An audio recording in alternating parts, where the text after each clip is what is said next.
Welcome back to Dubster Dive, our last stop for this year's Mignogna March. And it's the second series based on Full Metal Panic. Fumoffu! Fumoffu die? Aww.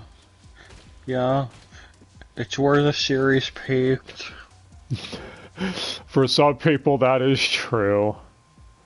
If you haven't seen the last episode, link, blah blah blah, because I'm not going to go over who everyone voiced again for the repeats. It'll just be silly and redundant. But yeah, so Full Metal Panic Fumoffu is the series based on Gato's side short stories that he couldn't find any place for in the light novels, so he basically put them in side pieces and shit.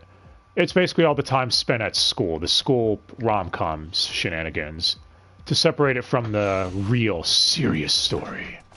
Emphasis on the calm. Exactly.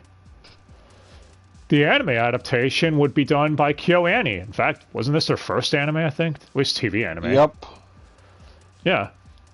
And it aired in 2003, with ADV dubbing it in 2005. But yeah, KyoAni, if anyone needs a refresher, there are people behind Violet Evergarden. That show's amazing. You all should watch it. Fight me. But Fumoffu would even air on the Funimation channel in 2010. Did anyone ever have that? No. I'm sure more people heard of Neon Alley than that. Yeah, to my recollection, at least in the state of Florida, the Funny channel was only in possession if you had AT&T. And I'm sorry, guys, I am never gonna be with AT&T. Another one of those. Yes. Do I look like a PlayStation Vita to you, is what you're gonna say next? Yeah, and to be honest, I was jealous of people who had the Funny channel, because like, oh, 24/7 anime, it's fucking cool. And then we had Neon Alley, and I was happy, and then Neon Alley died, and yeah. And it lived longer than the Funny channel. Yep, probably. I have no idea. Anyway, so the plot of Fumoffu, as we said, is the rom-com stuff. It takes place between Season 1 and the second raid. True story, I was one of those people who, back in 2009, when I first saw the series, thought this was Season 3. I watched second raid first, then went to Fumoffu. Yeah. And I knew nothing about Fumoffu, so I was horribly confused. And it takes all that school stuff that was in Season 1 and turns the dial up so high that it's broken now. Yeah. Honestly, at the time, because I'm with Chris Patton, I prefer the serious, more conspiracy side of FMP. I didn't like Fumoffu at first, but now knowing what it is, I fucking think it's amazing. 100%. After watching it a second time. This series is fucking great. You all need to watch it. Experience it. That's just the long and short of it. But yeah. Especially episode 6. Yeah, it's episode 8. Or 7. Yeah, it's 7. Yeah, 7's the rugby one. That's the one you're talking about, right? Yes. Yeah, 1 and 7. 1 and 7 are great. But yeah, soundtrack, real quick before we get to the animation stuff, let's go first. Soundtrack is honestly all new shit. It seems like they might have gotten a new composer. The A-Team theme only plays in the episode previews now. But I love how Sosuke makes a comment in the first step preview. He's like, wait, no arm sleeves? Which that's what AS stands for. Can't believe I forgot that last time. And he's all disappointed. He wasn't told it would be a rom-com. Yep. So how's the animation, guys? Since it's KyoAni's first and all. Better than or anything. Okay, that joke has been ran into the ground now. I'm gonna keep on it can't doing hurt it. you. It's been almost 6 months. It's dead. It's buried right next to Platinum End. It's done. Well, Platinum just takes faces and just makes them look fucking ugly. Like some deformed abomination. Anyways, we're not talking about Platinum.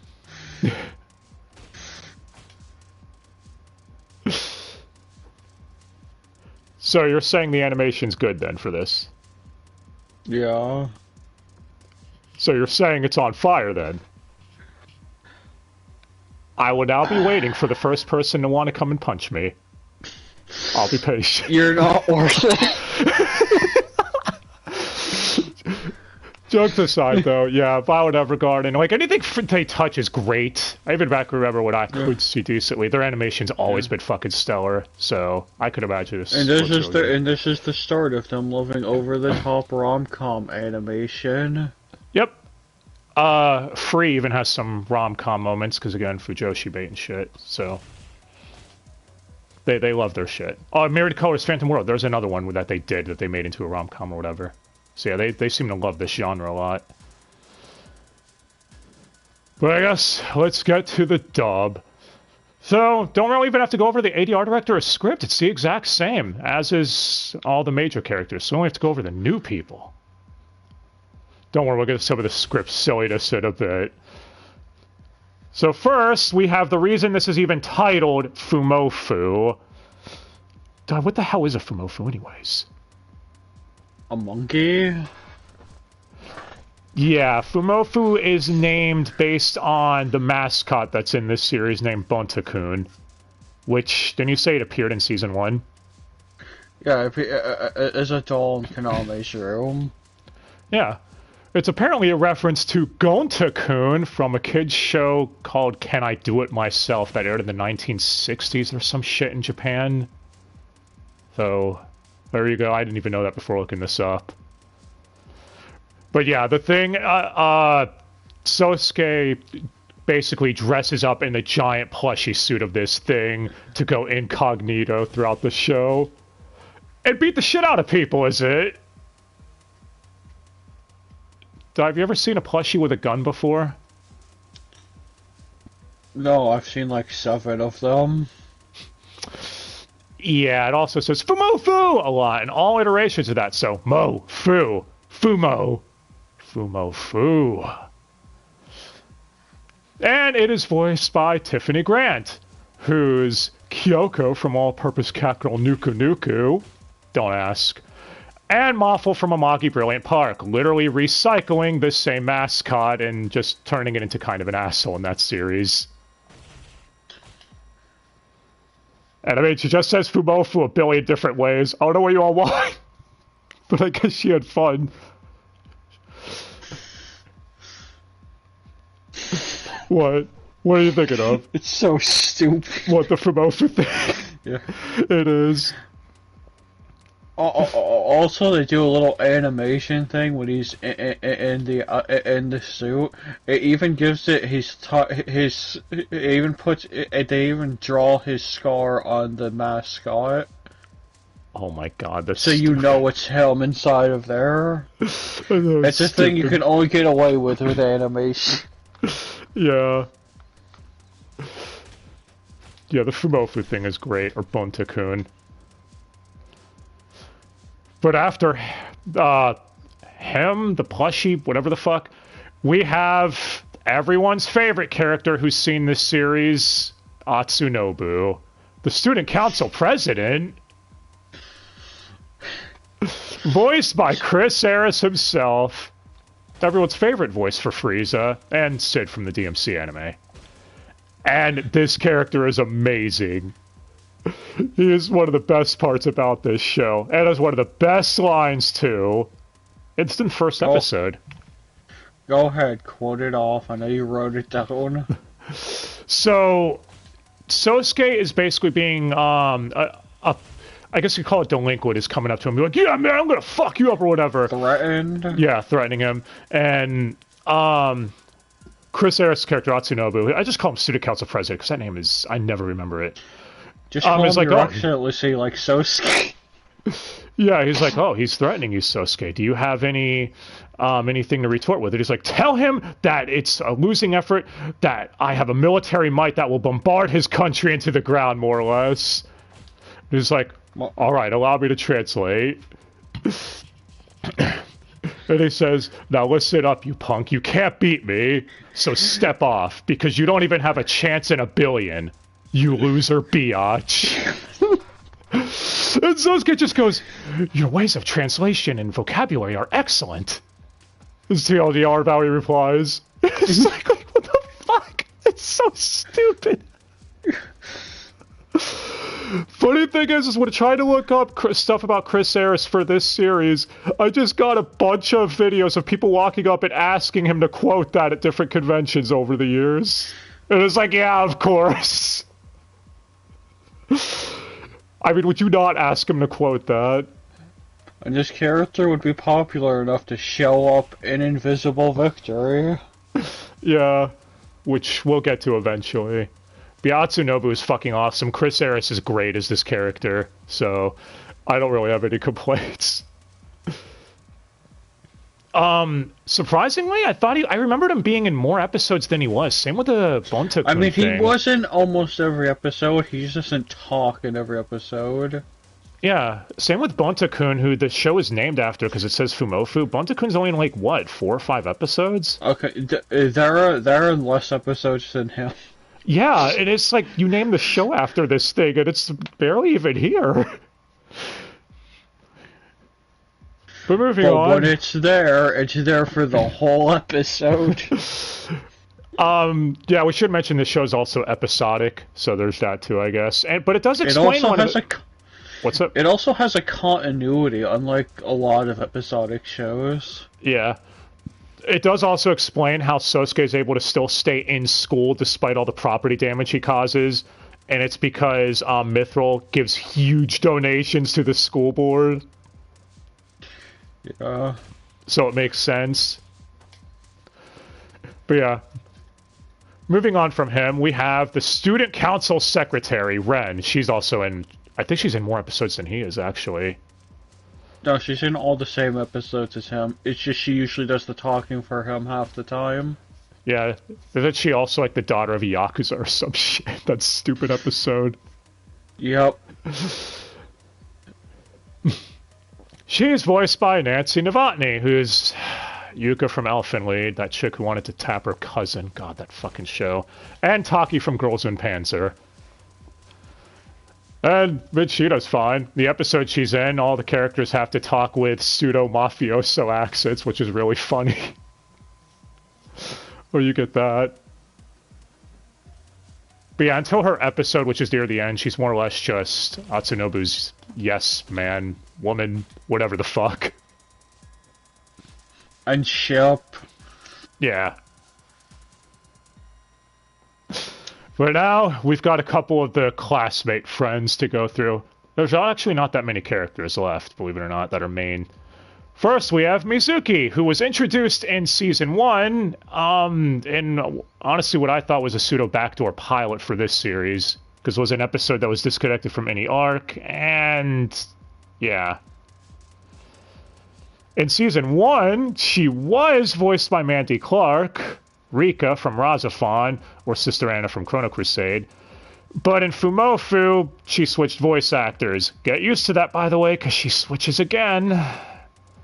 But now she's voiced by Jessica Boone, who's the first voice of Hakwa from The World God Only Knows. That dub is its own story.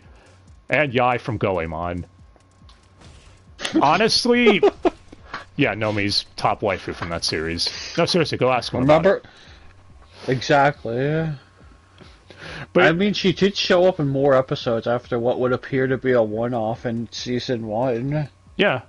Anytime there was a school setting, she basically became a major recurring character. I didn't cover her last time, though, because she wasn't one of the mains yet, not until here. And to be honest, I really didn't notice that much of a difference in terms of how their voice sounded between seasons, so... yeah. I guess both did fine as this character. But the last one to go over out of the student side of things is Onodi, who's typical, I guess, best friend Kun kind of. He does a lot of dumb shit too and fucks up. Yeah. He's voiced by Jay Hickman, who's Dr. Charlie Nash is back. Yeah, or it's Dr. Stylish from Akame ga Kill. Wasn't that anime supposed to be getting a remake or something? Wasn't that like a rumor years back? Yeah. Literally one of the only other named classmates at this point. Yeah. And, I mean, Shay Hickman, he does fine with whatever he's given. Onity's kind of an idiot. He's like, man, I got this, what was it, really spicy as fuck bread or something like that? Yeah. Holy shit, who would have thought the spicy bread was spicy? Yeah, you're just like, oh my god, it's really hot! And it's like, no shit, dude, what the fuck? Yeah, I'm sure it was just mild at best. Yeah. Now, the last student to go over is Issei Tsubaki, who's the head of the karate club, who starts a rivalry with Sosuke because, you know, honor and shit. Also, he might have a thing for a Chidori, too, so. So, like, half the school? Yeah. And he's voiced by, oh, Jesus, Nomed Karf. What kind of fucking name? Anyway. Super Soul from Coyote Ragtime Show. I just keep thinking of Xenoverse when I see that. And King Lang from Innocent Venus. And I mean, he does fine. He has to be over-the-top stupid. Also, the Karate Club episode is another one of my favorites in this. I win. Yeah, so the Sosuke is constantly out. It's like, you can't use guns in a karate match. It's like, okay, fine. I'll use nothing but my hands this match. And the guy charges at him, and he throws a fucking grenade at him. It's like, don't worry, it wasn't armed, but I still win. I only used my hands. It's like, what the fuck?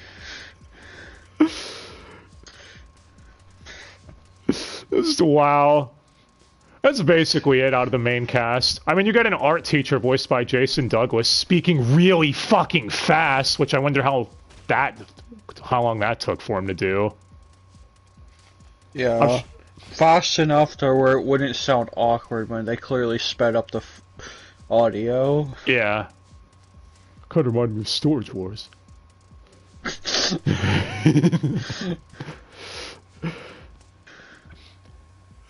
But yeah. Also, we should mention there's a lot of fucking references in this show if you pay attention. Like, even one to Psycho. You like Psycho, right, Di? Psycho, but with a monkey mascot and a banana. Yeah, it's an imagination of it killing Tessa in the shower. Also, apparently there's a cameo from the Constructicons from Transformers in one of the episodes. I wouldn't be surprised. And, yeah, one episode in particular, they actually went out of their way within the sub. Obviously, ADV would not have been able to do this, but in it's episode 5 with the janitor teacher, he's meant to be a reference to Jack Nicholson from The Shining. Janitor teacher? Yes, the janitor teacher. I know what I said. I said what I know. But yeah, he goes fucking apeshit ballistic by the end and does a crazy as fuck laugh. Apparently that's meant to be an homage to that. Where the sub even went out of their way to get who dubbed over Jack Nicholson in the Shining film. Now, I don't think ADV were going to be able to get Jack Nicholson in to play the janitor as much as, or as cool as that would have fucking been. Yeah, I mean, it probably would have been more of a reference to The Shining if he used an axe instead of a chainsaw. Yeah.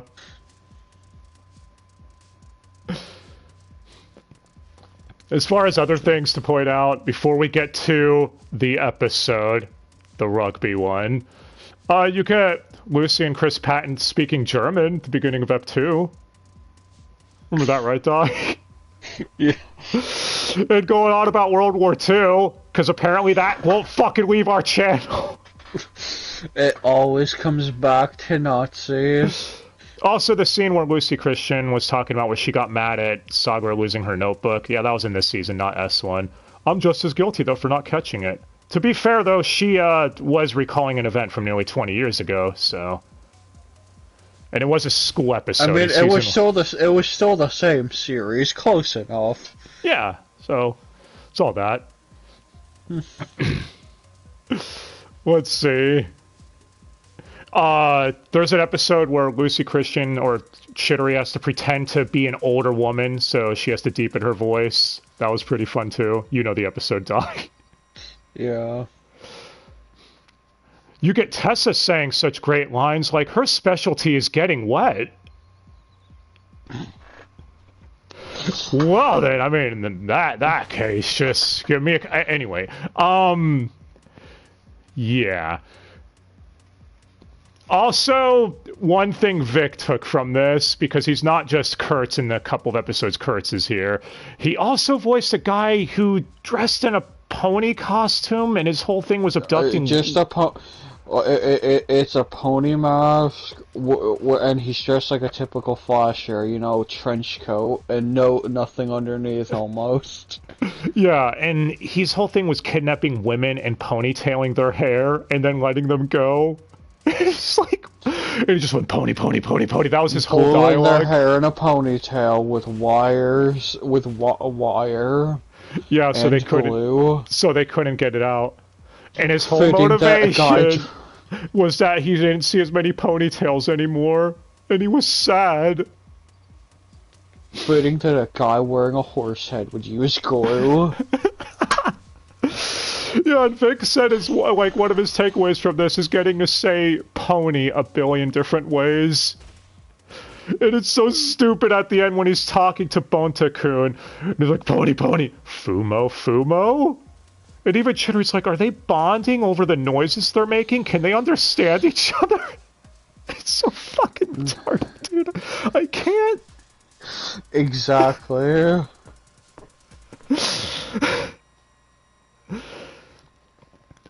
But alright.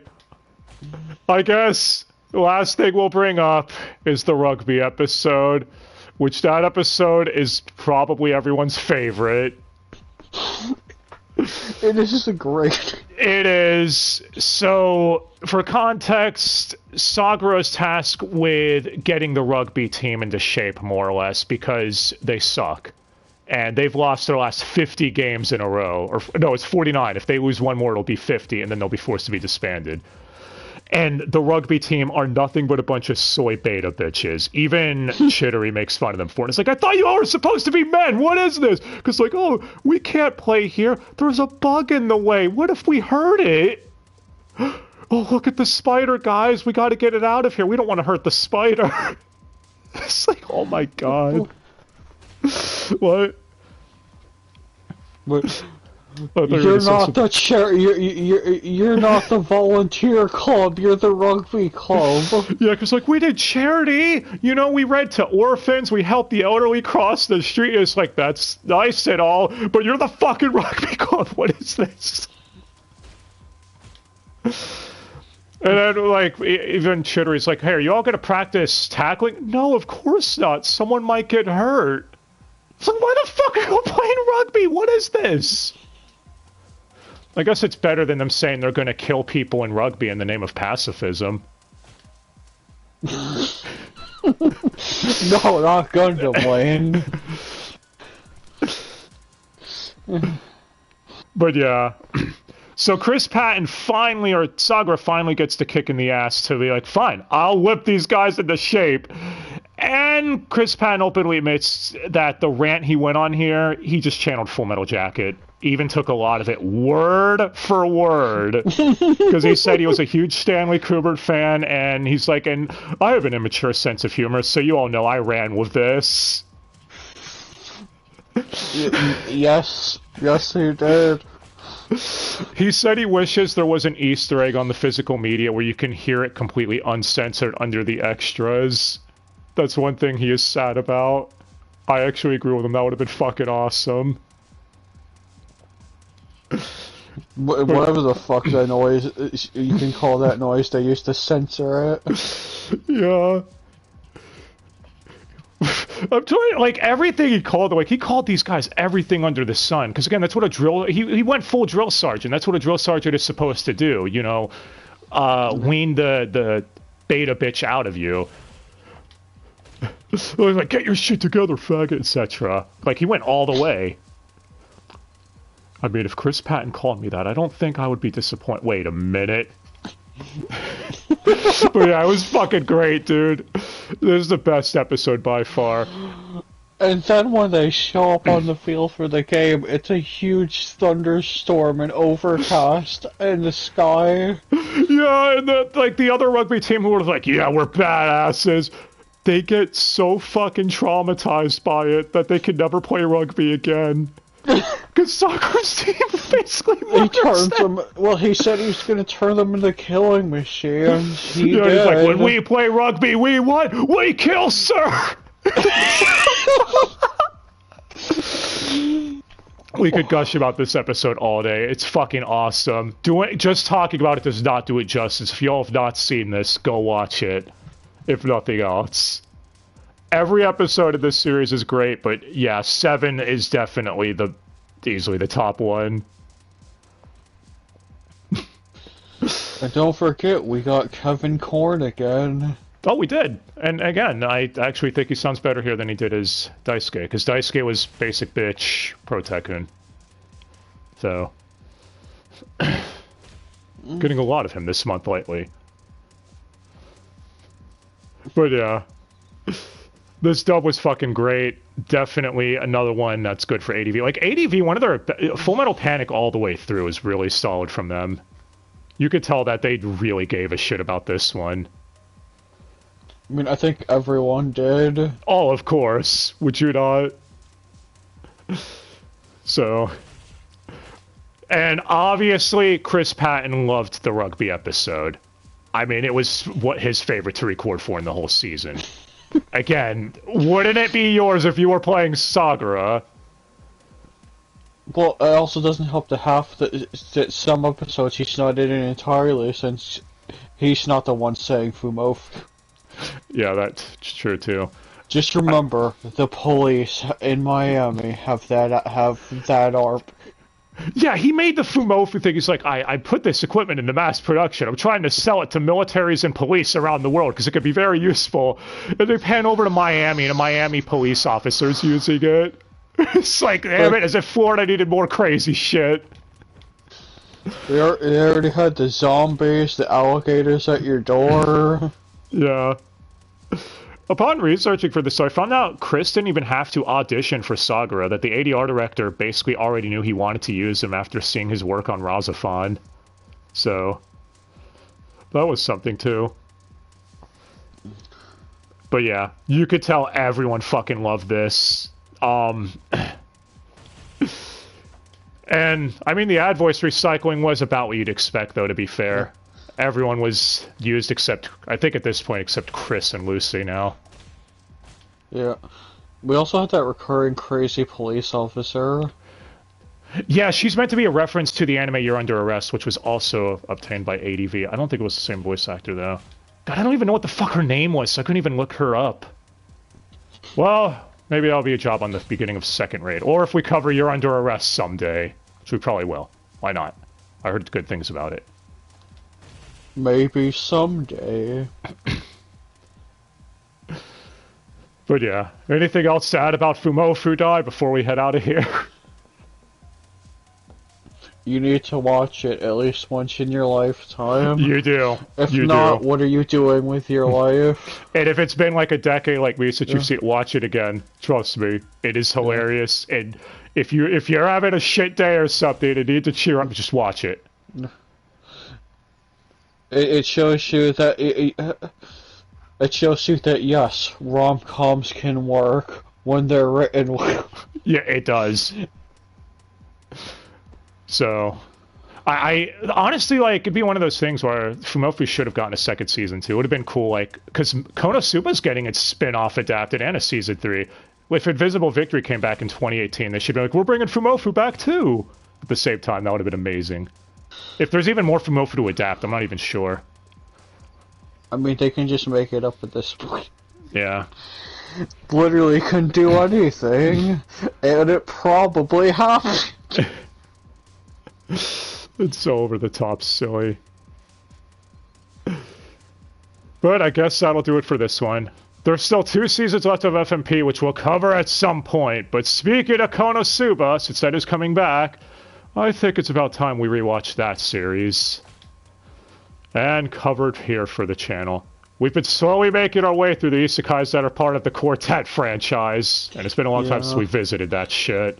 I mean, hell, if you listen to some of our Let's Plays or streams, you probably heard us quoting some Konosuba at some point. Exactly. And as far as Mignogna March goes, I mean, hey, Vic's doing all right. He's now in his own dubbing studio called Anime Matsuri Studio, or AS. Kind of like Arm Slave, same initials. That's fucking weird. Wow. It's just a coincidence. It literally is, too, at this point. I didn't even mean to cover that. It wasn't symbol. I mean, yes, it was totally planned symbolism to end with FMP, the initials being similar. He didn't.